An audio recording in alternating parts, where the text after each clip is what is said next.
Welcome to new perfect study centre. तर आपण आज एका नवीन विषयावरती चर्चा करणार आहोत। तुम्हाला माहित आहे की मुख्यमंत्री रोजगार व प्रशिक्षण कौशल्य विकास योजना हे आपल्या महाराष्ट्रामध्ये मोठ्या प्रमाणात राबवलेली आहे। विद्यमान सरकारने ज्यावेळेस निवडणुका होत्या त्यावेळेस त्यांनी विविध योजनांची आखणी केली आणि त्या योजना प्रत्ययास आणल्या। तर त्यामधीलच एक ही योजना, त्याला आपण शॉर्टकट भाषेमध्ये म्हणतो लाडका भाऊ। आता लाडका भाऊ हे नाव कोणी दिलं मलाही माहित नाही। खरोखर तर या योजनेला लाडका भाऊ नाव नसून मुख्यमंत्री रोजगार व प्रशिक्षण कौशल्य विकास योजना अशा प्रकारचं नाव आहे। तर अशा प्रकारचं नाव त्यांनी द्यायला पाहिजे। तर तुम्हाला माहित आहे त्याचे निकष सुद्धा माहित आहेत। जो ऑगस्ट महिन्यामध्ये किंवा जुलै महिन्यामध्ये GR निघाला होता तो, तर 12वीच्या विद्यार्थ्यांकरिता 6,000 रुपये, त्याचबरोबर ITI आहे, डिप्लोमा आहे यांच्या या विद्यार्थ्यांकरिता 8,000 रुपये आणि जे ग्रॅज्युएशन आहे झालेले आहेत किंवा पोस्ट ग्रॅज्युएशन झालेले आहे त्यांच्याकरिता 10,000 रुपये तुटपुंजे मानधन देऊन त्यांनी प्रशिक्षण कालावधी दिलेला आहे। बरोबर आहे, आम्ही प्रशिक्षण घेतलं, 6 महिने तुम्ही तुमचं काम केलं, आता तुम्ही आम्हाला कार्यमुक्त करणार आहात, हे पण तुमचं बरोबर आहे। आता तुम्ही काहींना सरकारी आस्थापनेमध्ये दिलं तर काहींना निम सरकारी आस्थापनेमध्ये काम दिलंय। तर मोठ्या प्रमाणात याच्यामध्ये जे काही ब्रिटिशांसारखं कारकून बनवण्याचं यंत्र आहे त्याच पोस्टवरती या विद्यार्थ्यांना किंवा या प्रशिक्षणार्थ्यांना त्यांनी पोस्टिंग दिलेली आहे। म्हणजे कशामध्ये? ऑपरेटर, कम्प्युटर ऑपरेटर किंवा लिपिक किंवा ग्रामपंचायत सहाय्यक।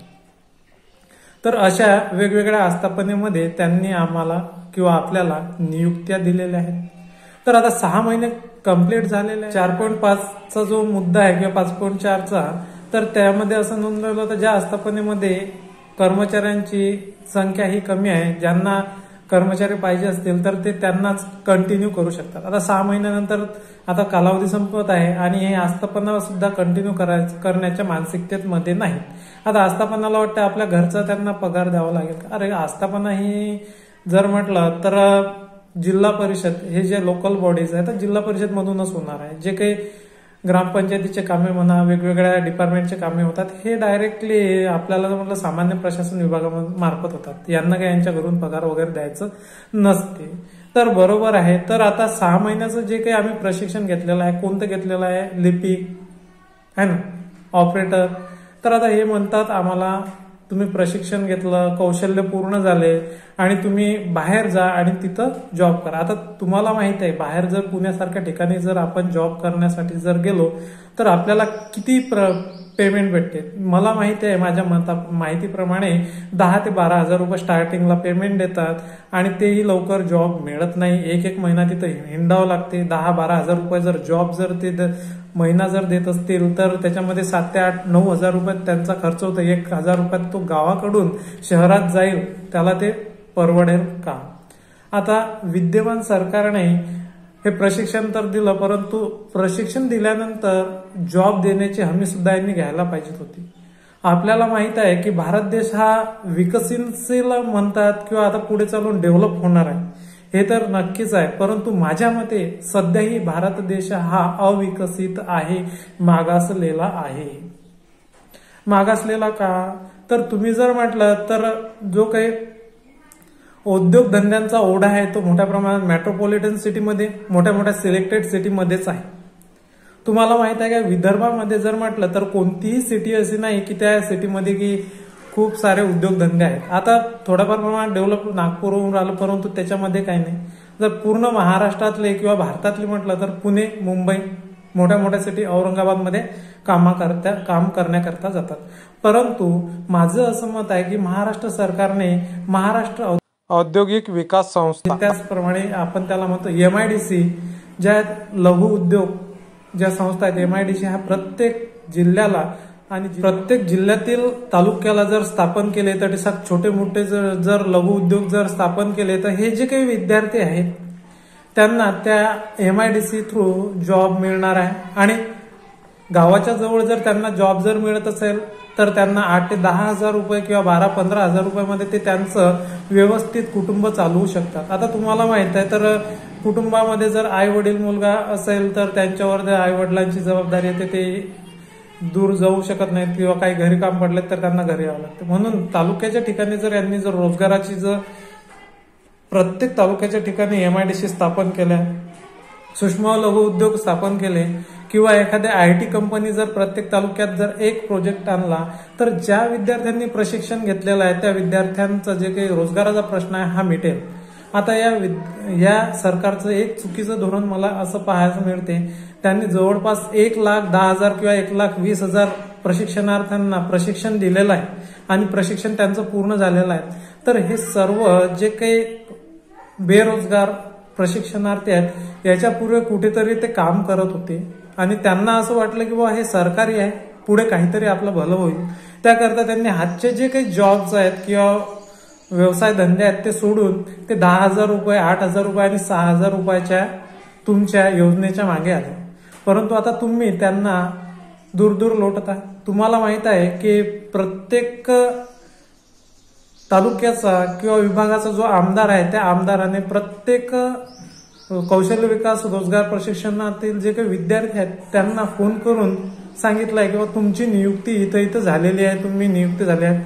आणि त्याचप्रमाणे जे काही सांसद आहेत, आपले आमदार असो खासदार असो, त्यांच्या हस्ते प्रमाणपत्र म्हणजे जे काही नियुक्तीचा आदेश आहे वाटण्यात आलेले आहेत.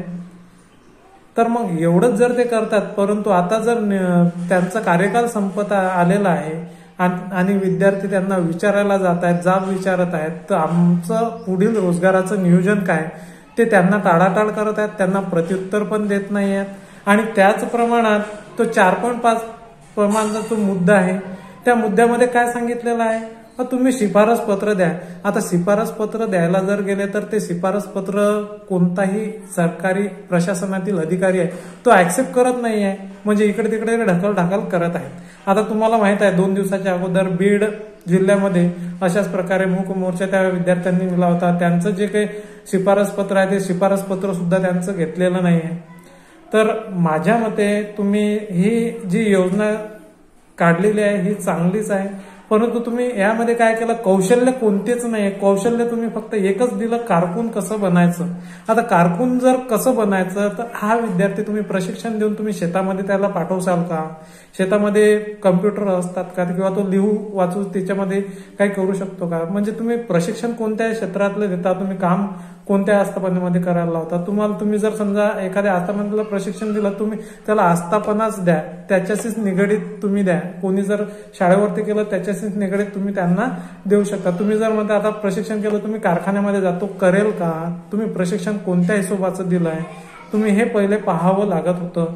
आणि त्याचबरोबर हे प्रशिक्षण कंप्लीट झाल्यानंतर तुम्ही प्रॉपर आपल्या आस्थापनेमध्ये आहे का? तर तुम्ही काय करताय की तुम्ही कॉन्ट्रॅक्टरला सरकारी आस्थापनामध्ये जे काही एम्प्लॉईज लावायचे असले तुम्ही कॉन्ट्रॅक्टरला काय देता, कॉन्ट्रॅक्ट देता किंवा तुम्ही गेला तो 2-2, 3-3 लाख रुपये घेते आणि ज्यांच्यामध्ये गट्स नसतात ते तशा विद्यार्थ्यांना तो कामावरती लावतो. परंतु गरीब विद्यार्थ्यांना तो कामावर घेत नाही, कारण की त्यांच्यामध्ये कौशल्य असल्यामुळेही. तर तुम्ही अशा आस्थापनेमध्ये कॉन्ट्रॅक्ट नाही तर सरकारच्या थ्रू तुम्ही कॉन्ट्रॅक्ट बेसवर या विद्यार्थ्यांना तुम्ही घेऊन घ्या. तुमच्या ज्या आस्थापनेमध्ये ह्या जागा रिक्त तुम्ही मागवल्याच असतात, जेवढ्या जागा रिक्त आहेत तेवढे विद्यार्थी तुम्ही घेतलेले आहेत, बरोबर आहे. तर या आस्थापनेमध्ये तुम्ही घ्यायला पाहिजेत किंवा इतर जे काही मी तुम्हाला सांगितलं MIDC सारखे जे काही उद्योग आहेत किंवा ITचे उद्योग आहेत ते तुम्ही आणायला पाहिजेत प्रत्येक तालुक्या ठिकाणी आणि त्या तालुक्यातील प्रशिक्षणार्थ्यांना तिथंच तुम्ही व्यवसाय किंवा रोजगार द्यायला पाहिजे. माझा व्हिडिओ कसा वाटला? व्हिडिओ जर चांगला वाटला असेल तर व्हिडिओला लाईक, शेअर आणि चॅनलला सबस्क्राईब करायला विसरू नका. धन्यवाद.